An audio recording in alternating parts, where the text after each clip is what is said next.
Senhor Presidente da República, Senhor Presidente da Assembleia da República, Senhor Primeiro-Ministro, Senhor Presidente do Tribunal Constitucional, Senhor Presidente do Supremo Tribunal de Justiça, Senhor Presidente do Tribunal de Contas, Senhora Presidente do Supremo Tribunal Administrativo, minhas senhoras e meus senhores, agradeço ao Senhor Presidente da República o convite para presidir à Comissão das Comemorações do dia 10 de junho, Dia de Portugal, de Camões e das Comunidades.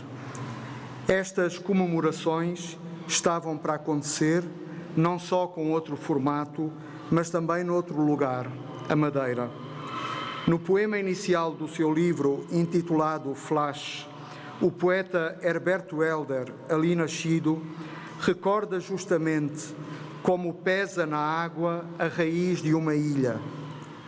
Gostaria de iniciar este discurso, que pensei como uma reflexão sobre as raízes, por saudar a raiz dessa ilha arquipélago, também minha raiz, que desde há 6 séculos se tornou uma das entradas atlânticas de Portugal.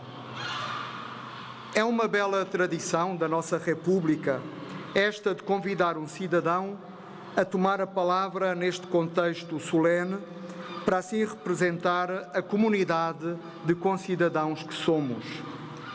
É nessa condição, como mais um entre os 10 milhões de portugueses, que hoje me dirijo às mulheres e aos homens do meu país, àquelas e àqueles que dia a dia o constroem, suscitam, amam e sonham, que dia a dia encarnam Portugal onde quer que Portugal seja, no território continental ou nas regiões autónomas dos Açores e da Madeira, no espaço físico nacional ou nas extensas redes da nossa diáspora. Se interrogássemos cada um, provavelmente responderia que está apenas a cuidar da sua parte, a tratar do seu trabalho, da sua família, a cultivar as suas relações ou o seu território de vizinhança. Mas é importante que se recorde que, cuidando das múltiplas partes, estamos juntos a edificar o todo. Cada português é uma expressão de Portugal e é chamado a sentir-se responsável por ele. Pois quando arquitetamos uma casa, não podemos esquecer que nesse momento estamos também a construir a cidade. E quando pomos no mar a nossa embarcação, não somos apenas responsáveis por ela, mas pelo inteiro oceano. Ou quando queremos interpretar a árvore, não podemos esquecer que ela não viveria sem as raízes. Pensemos hoje no contributo de Camões. Camões não nos deu só o poema. Se quisermos ser precisos, Camões deixou-nos em herança a poesia. Se à distância destes quase 500 anos continuamos a evocar coletivamente o seu nome, não é apenas porque nos ofereceu em concreto o mais extraordinário mapa mental do Portugal do seu tempo, mas também porque iniciou um inteiro povo nessa inultrapassável arte de navegação interior que é a poesia. A poesia é um guia náutico perpétuo, é um tratado de marinhagem para a experiência oceânica da vida, é uma cosmografia da alma. Isso explica, por exemplo, que os Lusíadas sejam, ao mesmo tempo, um livro que nos leva por mar até à Índia, mas que nos conduz por terra ainda mais longe. Conduz-nos a nós próprios. Se é verdade, como escreveu Wittgenstein, que os limites da minha linguagem são os limites do meu mundo, Camões desconfinou Portugal. A quem tivesse dúvidas sobre o papel central da cultura, das artes ou do pensamento na construção de um país, bastaria recordar isso. Camões desconfinou Portugal no século XVI e continua a ser, para a nossa época, um preclaro mestre da arte do desconfinamento. Porque desconfinar não é simplesmente voltar a ocupar o espaço, mas é poder sim habitá-lo plenamente, poder modelá-lo de forma criativa, com forças e intensidades novas, sentir-se protagonista de um projeto mais amplo e em construção que a todos diz respeito. Desconfinar é não se conformar com os limites da linguagem, das ideias, dos modelos e do próprio tempo. Numa estação de tetos baixos, Camões é uma inspiração para sonhar sonhos grandes. E isso é tanto mais decisivo numa época que não apenas nos confronta com múltiplas mudanças, mas sobretudo nos coloca no interior de uma mudança de época. Gostaria de recordar aqui uma passagem do canto sexto dos Lusíadas, que celebra a chegada da expedição portuguesa à Índia. Os marinheiros, dependurados na gávea, avistam finalmente terra alta pela proa e passam notícia a Vasco da Gama. O objetivo da missão está assim cumprido, mas o canto sexto tem uma exigente composição em antítese, à qual não podemos não prestar atenção. É que à visão do sonho concretizado não se chega sem atravessar uma dura experiência de crise provocada por uma tempestade marítima que Camões sabiamente se empenha em descrever. Digo sabiamente, porque não há viagens sem tempestades, não há demandas que não enfrentem a sua própria complexificação, não há itinerário histórico sem crises. Isso vem-nos dito nos Lusíadas de Camões, mas também nas Metamorfoses de Ovídio, na Eneida de Virgílio, na Odisseia de Homero ou nos Evangelhos cristãos. É a observação realística que Camões faz da tempestade que gostaria de ir buscar um detalhe, na verdade uma palavra, para a reflexão que proponho, a palavra raízes. Na estância 79, falando dos efeitos devastadores do vento, o poeta diz: quantas árvores velhas arrancaram do vento bravo as fúrias indignadas, as forçosas raízes não cuidaram que nunca para o céu fossem viradas. A leitura da imagem em jogo é imediata. As velhas árvores, arrancadas com violência ao solo, expõem dramaticamente a céu aberto as próprias raízes. A tempestade descrita por Camões recorda-nos assim a vulnerabilidade com a qual temos sempre de fazer conta. As raízes que julgamos inabaláveis são, afinal, também frágeis. Sofrem os efeitos da turbulência da máquina do mundo. Por isso, não há super-países, como não existem super-homens. Todos somos chamados a perseverar com diligência nas nossas forças e a tratar com sabedoria das nossas feridas. O Dia de Portugal, e este Dia de Portugal de 2020 em concreto, oferece-nos a oportunidade de nos perguntarmos o que significa amar um país. A pensadora europeia Simone Weil, num instigante ensaio destinado a inspirar o renascimento da Europa sob os escombros da Segunda Grande Guerra, escreveu o seguinte: um país pode ser amado por duas razões, e estas constituem, na verdade, dois amores distintos. Podemos amar um país porque o idealizamos, emoldurando-o para que permaneça fixo numa imagem de glória e desejando que esta não se modifique jamais. Ou podemos amar um país como algo que, precisamente por estar colocado dentro da história, sujeito aos seus solavancos, fica exposto a todos os riscos. São dois amores diferentes. Podemos amar pela força ou amar pela fragilidade. O amor a um país, ao nosso país, pede-nos que coloquemos em prática não só a admiração e o orgulho, mas também a compaixão, que é uma forma de amor no seu sentido mais nobre, e que essa seja vivida como exercício efetivo de fraternidade. É nesse chão de todos que precisamos, como comunidade nacional, de fincar ainda novas raízes. Permitam-me pegar numa parábola. Circula há anos, atribuída à antropóloga Margaret Mead, a seguinte história. Um estudante ter-lhe-ia perguntado qual seria para ela o primeiro sinal de civilização. E a expectativa geral é que nomeasse, por exemplo, os primeiríssimos instrumentos de caça ou de pesca, as pedras de amolar ou os ancestrais recipientes de barro.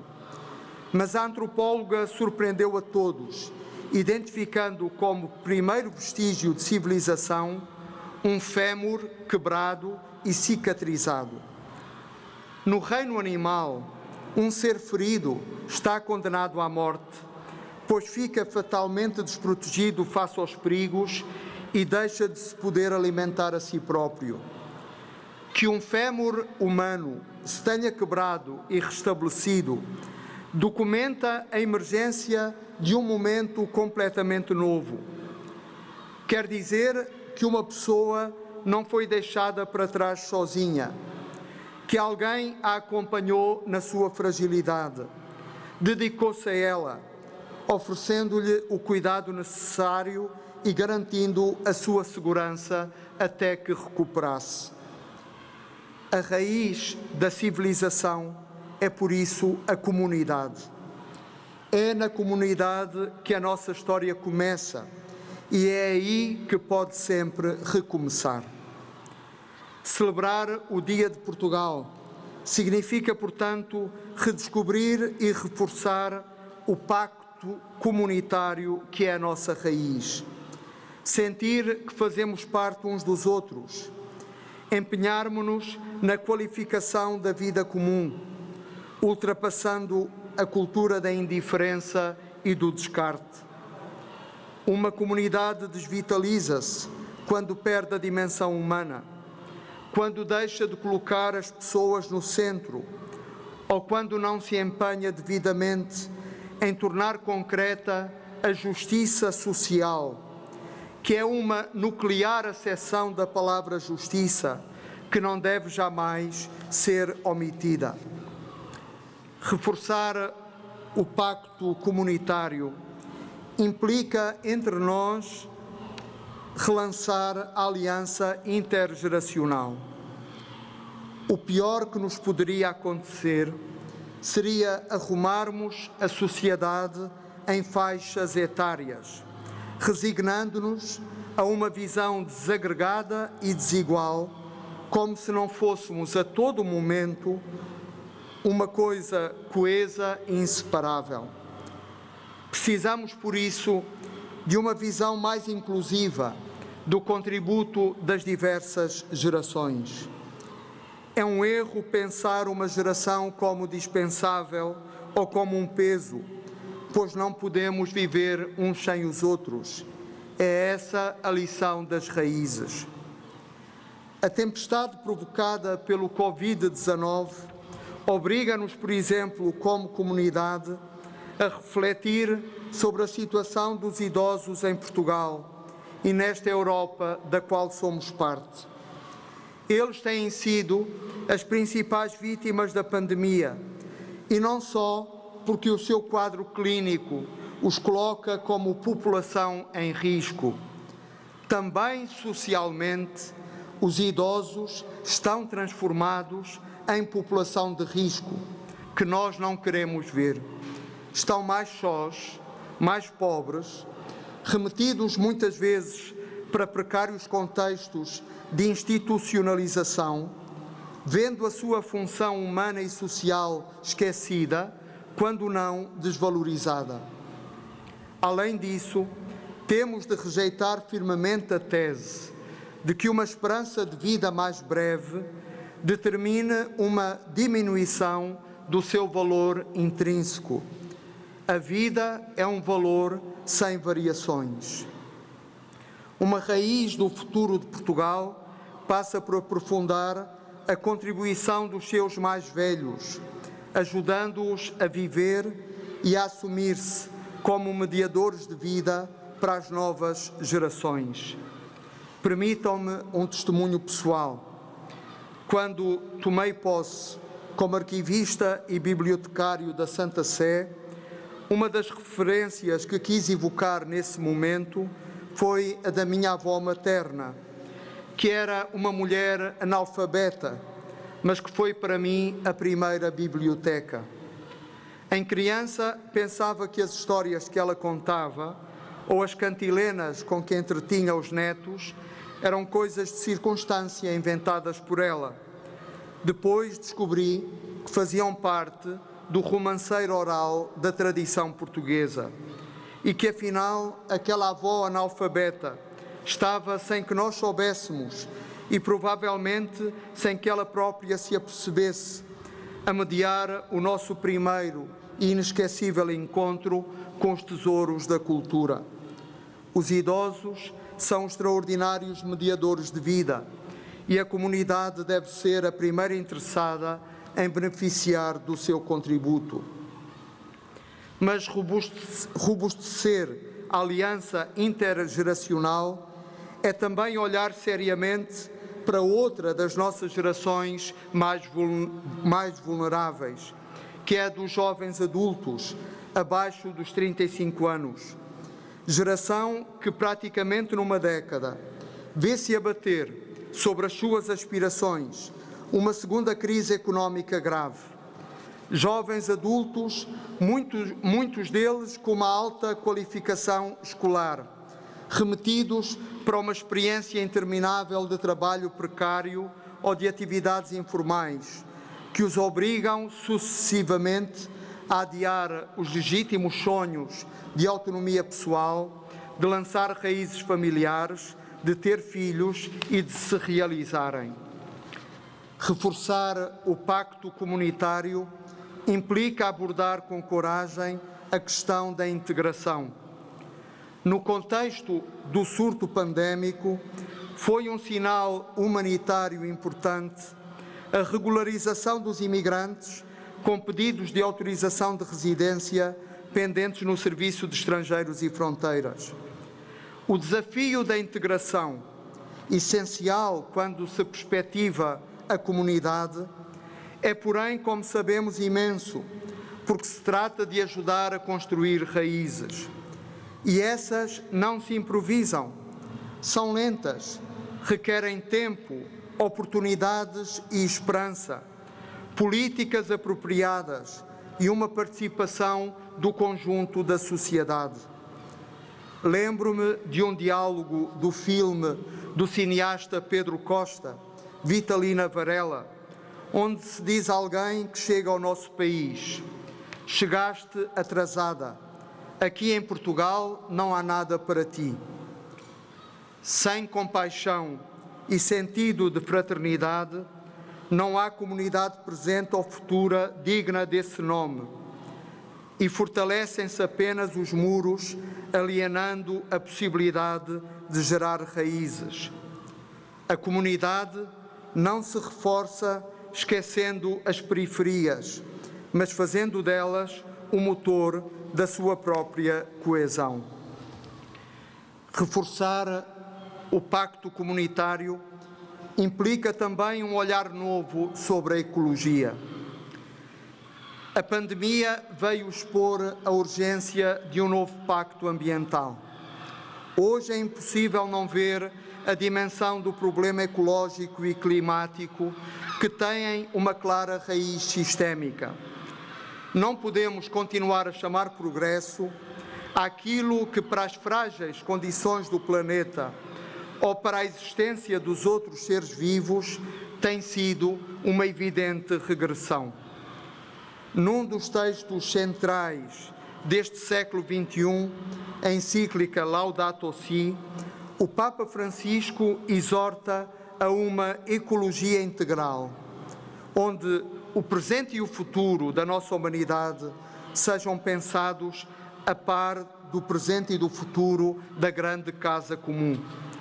Precisamos de construir uma ecologia do mundo, onde em vez de senhores despóticos, apareçamos como cuidadores sensatos, praticando uma ética da criação que tenha expressão efetiva nos tratados transnacionais, mas também nos nossos estilos de vida, nas escolhas e nas expressões mais domésticas do nosso cotidiano. Camões, nos Lusíadas, não apenas documentou um país em viagem, mas foi realmente mais longe. Representou o próprio país como viagem. Portugal é uma viagem que fazemos juntos há quase 9 séculos. E o bem maior que esta nos tem dado é a possibilidade de ser em comum.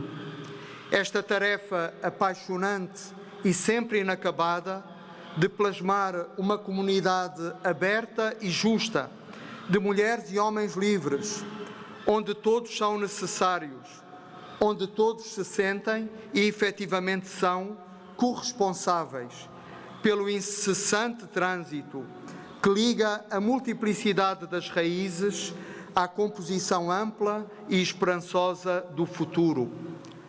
Portugal é e será, por isso, uma viagem que fazemos juntos. E uma grande viagem é como um grande amor.